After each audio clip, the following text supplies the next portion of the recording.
Percakapan Datuk dengan Jin semakin hangat. Secara perlahan-lahan percakapan itu bertukar kepada pertarungan kebatinan. Kemampuan dan kekuatan Datuk benar-benar teruji. Mata Datuk bercahaya garang dengan urat-urat timbul di dahi dan lengannya. Peluhnya jangan dikira terus-menerus membasahi seluruh badan. Datuk tahu kalau dia kalah, dia akan rebah ke bumi. Seluruh badannya akan lebam. Jadi Datuk bertekad untuk melawan dengan apa cara sekalipun. Masa berlawan itulah Datuk terasa cuping telinga sebelah kirinya lembek. Datuk senyum, satu tanda baik. Kemenangan akan berada di pihaknya. Datuk terus mengucapkan begini, jong keli jong, tali cemati tebang bulut bunting pagi melemang. Belum pun tamat Datuk mengucapkan mentera itu, dia terasa pangkal belikatnya keras macam batu. Datuk tidak boleh bergerak ke kiri dan ke kanan. Datuk terus bertempik dengan menyeru nama guru ilmu batinnya. Serentak dengan itu, Datuk mengambil senapang seraya berkata, kalau aku kalah, aku rebah. Kalau aku menang, aku berdiri dan kau pulang ke tempat asalmu. Datuk pun melepaskan satu tembakan kepada rusa. Tepat tembakan Datuk kena pada kening rusa. Rusa yang berjumlah 7 ekor itu hilang entah ke mana. Kawasan itu jadi sepi. Pemandangan Datuk kembali normal. Yang wujud di depannya sekarang ialah sebatang pokok besar dengan akar-akar bergayutan yang mencecah muka bumi. Datuk menang dalam pertarungan itu. Sebelum meninggalkan tempat itu, Datuk segera mencari anak-anak kayu yang bercabang 7 yang mengarah ke matahari jatuh. Anak kayu bercabang 7 itu Datuk tikam ke bumi. Cabang yang 7 ke bawah. Lepas itu Datuk memotong cabang 7 lalu berkata, ini kawasan manusia dan kau telah pulang ke tempat asalmu. Datuk pun mencari arah. Dia mula masuk tadi. Dia duduk di situ lebih kurang setengah jam. Kemudian baru kawan-kawannya pulang. Semua binatang buruan dimasukkan ke dalam bonek kereta Ford Anglia, kepunyaan Datuk. Dalam perjalanan pulang Datuk dan kawan-kawannya singgah di Pekan Pengkalan Baru. Mereka makan dan minum kopi di sebuah warung dekat surau. Cara kebetulan pula tuan punya warung itu adalah kenalan Datuk yang sama-sama datang dari Aceh. Datuk pun menceritakan tentang peristiwa yang dialaminya. Menurut tuan punya warung itu, setiap pemburu yang berjumpa dengan rusa yang berjumlah 7, selalunya cukup sulit untuk keluar dari kawasan hutan. Kalau keluar pun dia tidak akan sihat atau separuh gila. Biasanya bila mereka sampai ke rumah, mereka terus sakit dan meninggal. Masa sakit itulah mereka tidak tentu arah. Kalau silap dilayan atau tidak berjumpa dengan dukun yang handal, penyakit itu akan berjangkit pada si anak. Biasanya sakit suka pada anak bongsu. Terang tuan punya warung itu pada Datuk. Datuk teriam kemudian Datuk mengajak tuan punya warung itu ke tepi sungai. Datuk minta tuan punya warung itu memandikannya dengan air yang bercampur dengan daun 7 jenis. Untuk mengelakkan badi rusa itu mengikut Datuk balik ke rumah. Walau bagaimanapun, Datuk terhindar dari serangan sebarang penyakit. Malah, kegemarannya untuk memburu bertambah giat dan hebat.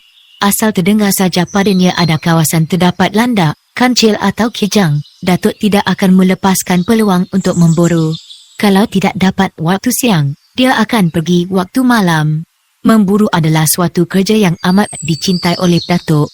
Kalau sudah tiba masanya Datuk untuk berburu, jangan siapa cuba menghalang. Dia tidak peduli. Kalau dilarang juga Datuk naik darah. Selalu jadi korban kemarahan Datuk ialah nenek saya yang tidak begitu senang dengan sikap Datuk itu. Selain dari berburu, Datuk cukup rajin belajar ilmu-ilmu kebatinan. Datuk pernah bertapa di Gua Ulu Licin 7 hari 7 malam tanpa makan sebiji nasi. Tapi tubuh Datuk tidak susut. Kalau ada dukun ilmu batin mengubat orang cara kebatinan, Datuk tidak segan-segan berkawan dan mencuri ilmu dari dukun itu. Anehnya, Datuk tidak berhajat untuk menjadi seorang dukun. Semua yang dicari hanya sekadar untuk pelindung diri, kata Datuk. Pada suatu pagi Ahad, Datuk telah menerima kunjungan seorang temannya dari Park World, dekat Taiping, iaitu Li Kang Hua, seorang pengusaha kilang kopi. Setelah berbincang agak lama dengan kawannya itu, Datuk pun mengambil keputusan untuk pergi memburu babi yang selalu merosakkan tanamannya di Pai Besar. Kawannya itu bersetuju. Mereka terus pergi ke balai polis Perluas memberitahu tentang hajat mereka untuk memburu babi. Hasrat Datuk dan kawannya itu tidak dihalangi oleh pihak polis kerana kawasan Pai Besar masih lagi belum terlibat dengan kawasan hitam. Dengan kereta Ford Anglia, mereka masuk ke dalam kawasan Pai Besar ikut jalan 6 kaki. Sampai ke kawasan kebun getah lebih kurang pukul 10 pagi. Kemudian Datuk dan kawannya itu menyusul jejak tapak kaki babi menghala ke utara. Lebih kurang 2 jam berjalan, babi yang dicari masih tidak ditemui. Mereka masih tidak putus asa. Lee Kang Hua sudah merancangkan bila dapat babi hutan nanti, dia akan membawa babi itu pulang dengan lori kepunyaan seorang kawannya yang sudah bersetuju datang ke kebun getah Datuk lebih kurang pukul 3 petang. Dia mengira paling kurang 5 ekor babi akan diperolehinya kerana dia tahu Datuk memang cekap menembak. Jalan akhirnya Datuk dengan kawannya tersua dengan seekor babi hutan yang besar. Datuk melepas tembakan tapi, babi segera melompat masuk ke dalam beluka kecil yang penuh dengan pokok serunai laut dan senduduk. Datuk dan kawannya mengelilingi beluka kecil itu. Tiba-tiba babi itu keluar dari beluka dan berlari ke arah ulu dendang. Mereka terus memburunya. Masa memburu Datuk dan kawannya terserempak dengan satu kumpulan babi. Dan babi yang mereka kejar itu berada tidak jauh dari kumpulan tersebut. Dia sudah luka, Datuk memberitahu kawannya. Hati-hati, babi hutan luka selalunya ganas. Aku tahu, tunggu di sini, dia mesti ditembak. Kalau tidak kita akan diserangnya, tambah Datuk lagi. Kawannya aku pada cakap Datuk. Datuk memintas babi itu dari belakang. Babi itu berpusing menghadap ke Datuk. Alangkah gembiranya hati Datuk. Dia sudah mengambil tempat yang baik. Dia terus menghalakan muncung senapang ke arah kepala babi hutan itu.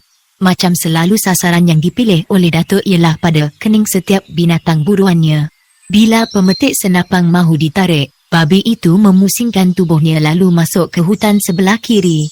Datuk terus mengikutinya dengan tenang. Suatu ketika binatang itu berhenti. Datuk sudah pun mencari tempat yang baik untuk melepaskan tembakan. Entah macam mana bagaikan ada suatu kuasa yang menarik tangan Datuk menarik pemetik senapang. Dan satu ledakan bergema. Babi terkejut dan terus lari. Datuk terus juga memburu hingga sampai ke ulu sungai Dendang. Di seberang sungai, Datuk melihat babi hutan itu menyondol-nyondol tanah dengan tenang. Datuk berjalan menyusul tebing sungai ke hulu. Dia menyeberang melalui sebatang pokok merbau tumbang yang merintangi sungai. Jadi berada di kawasan itu, seperti berada di kawasan sendiri, fikir Datuk. Datuk pun sampai ke seberang. Ternyata Datuk tidak boleh mendekati babi itu, kerana dipisahkan oleh satu kolam kecil yang airnya keruh. Kalau Datuk melepaskan tembakan dari situ pun boleh, tapi Datuk tidak mahu. Dia mahu menembak babi jarak yang dekat sekali. Datuk pun melompat kolam kecil yang seluas kira-kira 5 kaki itu. Datuk merangkak dan mencari tempat yang baik. Babi hutan itu terus juga menyondol tanah. Datuk berdiri di sebalik pokok ara. Tiba-tiba Datuk terasa telinganya berdesing, pandangannya berubah dan jadi berpinah-pinah. Datuk bagaikan berada di satu dunia lain yang sunyi tapi amat menyeramkannya. Dengan pokok-pokok yang berani keragam dengan akar yang berjuntaian. Datuk mengira semuanya terjadi kerana dia terlalu letih, banyak membuang tenaga kerana berlari. Dia mahu merebahkan babi hutan itu dengan segera. Kalau babi itu tidak mati, nanti dia mengamuk. Semua penoreh getah di Pai Besar akan diserangnya. Datuk tahu, kalau babi hutan mengamuk cukup buruk padanya.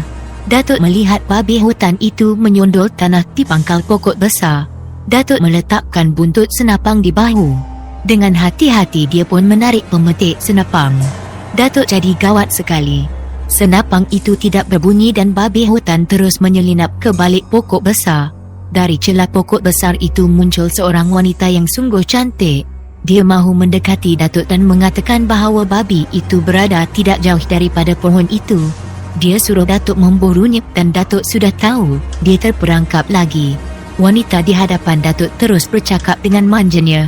Bau harum yang sangat asing menyusut lubang hidung Datuk. Datuk merasa dirinya seakan-akan melayang-layang. Datuk segera bertafakur menyatukan mata batin dan seluruh kekuatan panca inderanya.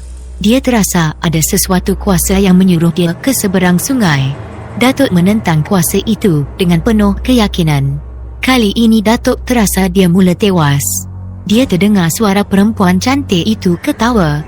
Datuk membuka mata. Perempuan cantik itu sudah tiada lagi di hadapannya. Datuk berpatah balik. Bila Datuk sampai ke seberang, suara desing di telinganya sudah hilang. Pandangannya tidak berkunang. Pokok-pokok besar yang dilihat bergayut dengan akar tadi, ternyata hanya pokok-pokok kecil yang tidak ada akar bergayut. Datuk duduk di situ beberapa saat, kemudian kawannya Li Kang Hua pun sampai ke tempatnya. "Kenapa?" tanya kawan Datuk. "Kita balik." Mereka pun segera pulang ke kebun getah. Sampai di situ, sudah ada lori yang dijanjikan oleh Li Kang Hua menunggu. Datuk terkejut di samping pemandu 2 orang anggota polis, seorang berpangkat sarjan dan seorang lagi polis biasa. Datuk kenal yang berpangkat sarjan itu namanya Ali, lebih dikenali dengan nama Sarjan Ali, orang Pail Ara dan membeli tanah berhampiran dengan rumah Datuk. "Kenapa, Tok?" tanya Datuk dengan tenang kepada sarjan itu. "Kalau saya tahu tadi, awak nak memburu mesti saya tahan. Saya tahu awak akan sampai ke Ulu Tendang," kata Sarjan Ali. Datuk diam.